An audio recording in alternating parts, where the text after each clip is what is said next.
Halo movie lover, selamat datang lagi di My Movie, sebuah channel alur cerita film. Semoga kamu semua selalu sehat. Kali ini ada alur cerita film sniper yang seru, karena snipernya adalah seorang wanita. Tanpa basa-basi lagi, yuk kita simak ceritanya.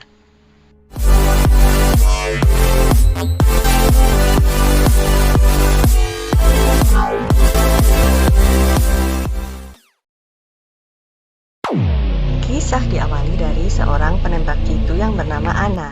Dia bergabung dengan tentara pemerintah sejak umur 12 tahun. Waktu itu timnya diserang. Anna menghilang dan dia diburu oleh bos-bos narkoba karena mengacaukan peredaran narkoba dan membunuh banyak anggota mereka. Siapa saja yang bisa menangkap Anna akan dihadiahi 2 juta dolar. Suatu hari Anna berhasil membunuh bos narkoba. Ia dinyatakan bersalah dan dipenjara. Tetapi tiba-tiba seorang dokter mengatakan bahwa Anna adalah seorang psikopat, sehingga ia harus dirawat di rumah sakit jiwa. Anna marah karena dia hanya ingin dipenjara. Anna sadar ia jadi buronan sehingga penjara adalah tempat paling aman. Lalu Anna dibawa ke rumah sakit jiwa. Asisten dokter yang bernama Naksipan melihat catatan dari dokter yang memeriksa bahwa Anna menderita penyakit mental. Anna mengetahui bahwa yang dihadapannya adalah dokter gadungan. Ketika dokter itu hendak membunuhnya, ia melemparkan pisau yang terletak di dekat mejanya ke leher dokter itu, dan matilah dia. Anna lalu dipegangi dan ditarik keluar oleh sekelompok petugas medis. Sementara Naksipan terkejut karena dokter yang mati itu mempunyai pistol. Anna tahu bahwa yang menyeretnya keluar adalah perawat gadungan. Anna menendang mereka dan kelompok perawat itu segera mengeluarkan senjata dan menembaki Anna dan petugas medis lainnya. Naksipan segera berusaha kabur, ia hampir saja tewas. Tetapi ia bertemu Anna. Anna melindunginya dan juga menjadikannya tameng untuk membunuh sniper yang memburunya.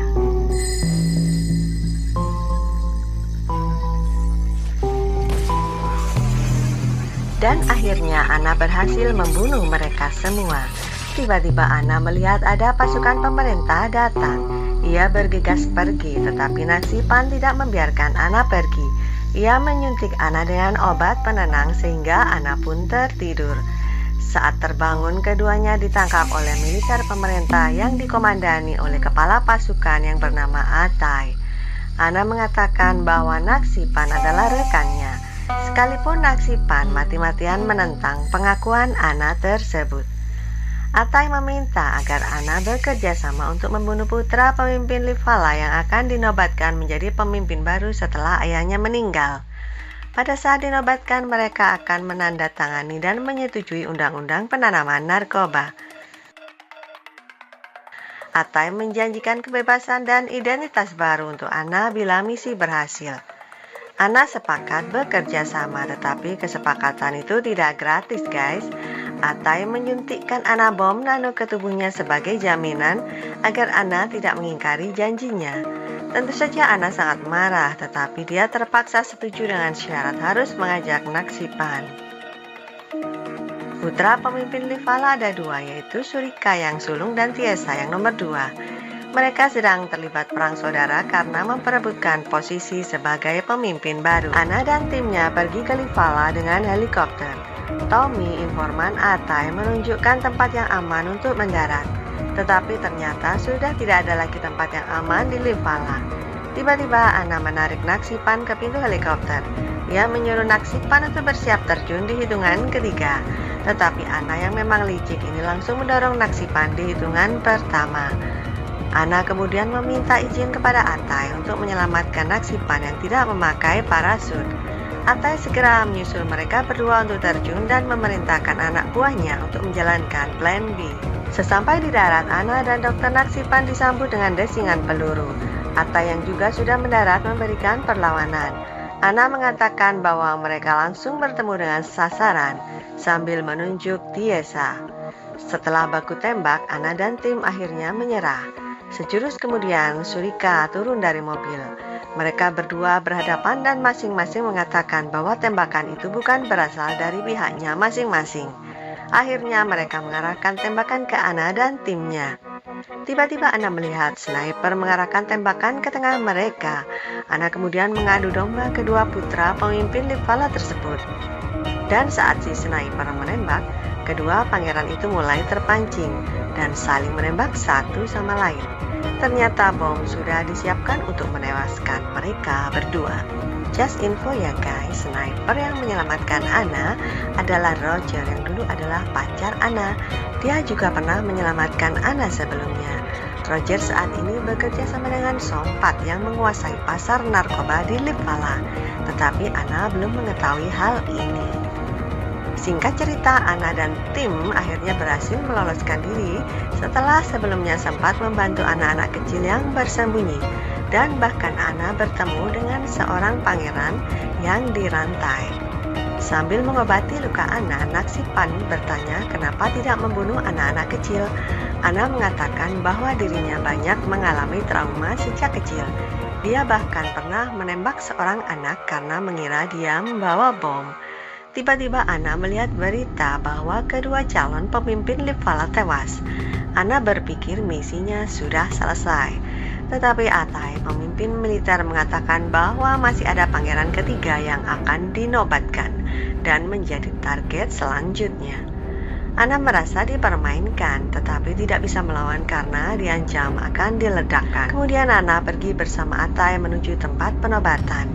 Atai menyuruh Ana segera menembak Pangeran Haman, yaitu putra ketiga dari pemimpin Livala yang sudah meninggal. Ana baru menyadari bahwa Pangeran Haman adalah seorang anak kecil yang pernah ditemuinya dalam keadaan dirantai. Ana segera menembak rantai yang mengikat Pangeran Haman. Ana mengatakan bahwa dia tidak menembak anak kecil. Atai marah dan mengeluarkan pemicu bom untuk meledakkan Ana.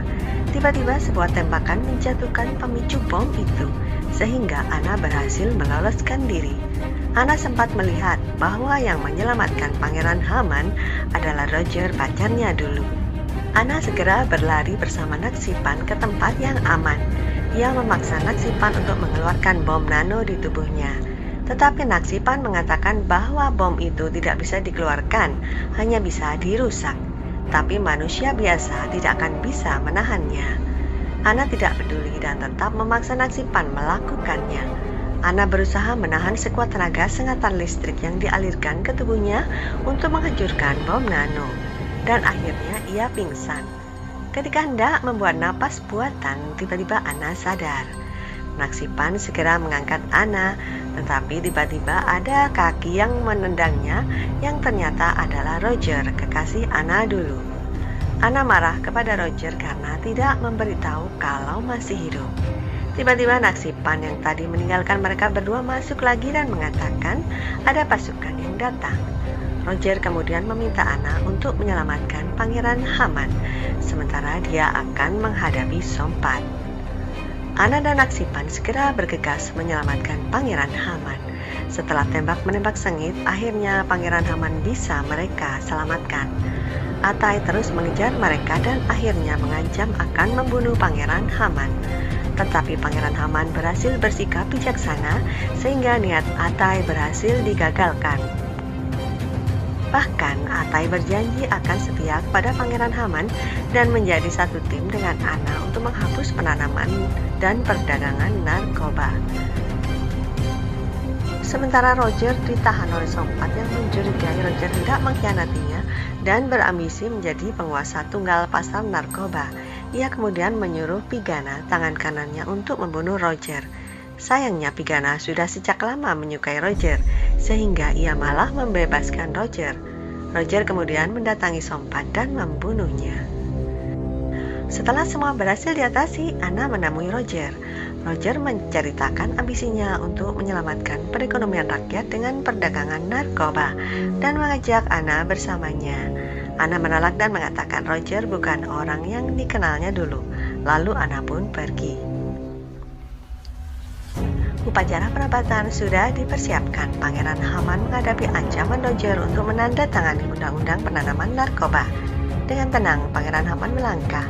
Kemudian dia mengumumkan bahwa hukum penanaman narkoba tidak akan pernah berlaku. Setelah itu pasukan khusus pemerintah mulai melaksanakan serangan untuk untuk menghabisi Roger dan anak buahnya. Mereka mengamankan Pangeran Haman. Roger sangat marah dan memerintahkan anak buahnya menangkap Pangeran Haman. Pertempuran sengit pun tak terelakkan lagi. Dan bagaimana akhirnya, kita saksikan bersama ya.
Ya, akhirnya Anna harus menembak kekasih hatinya karena beda prinsip ya guys. Baginya keadilan dan keselamatan bagi rakyat adalah hal yang penting daripada urusan pribadi. Oke, sampai di sini dulu. Sampai jumpa di next story. Jangan lupa like dan subscribe.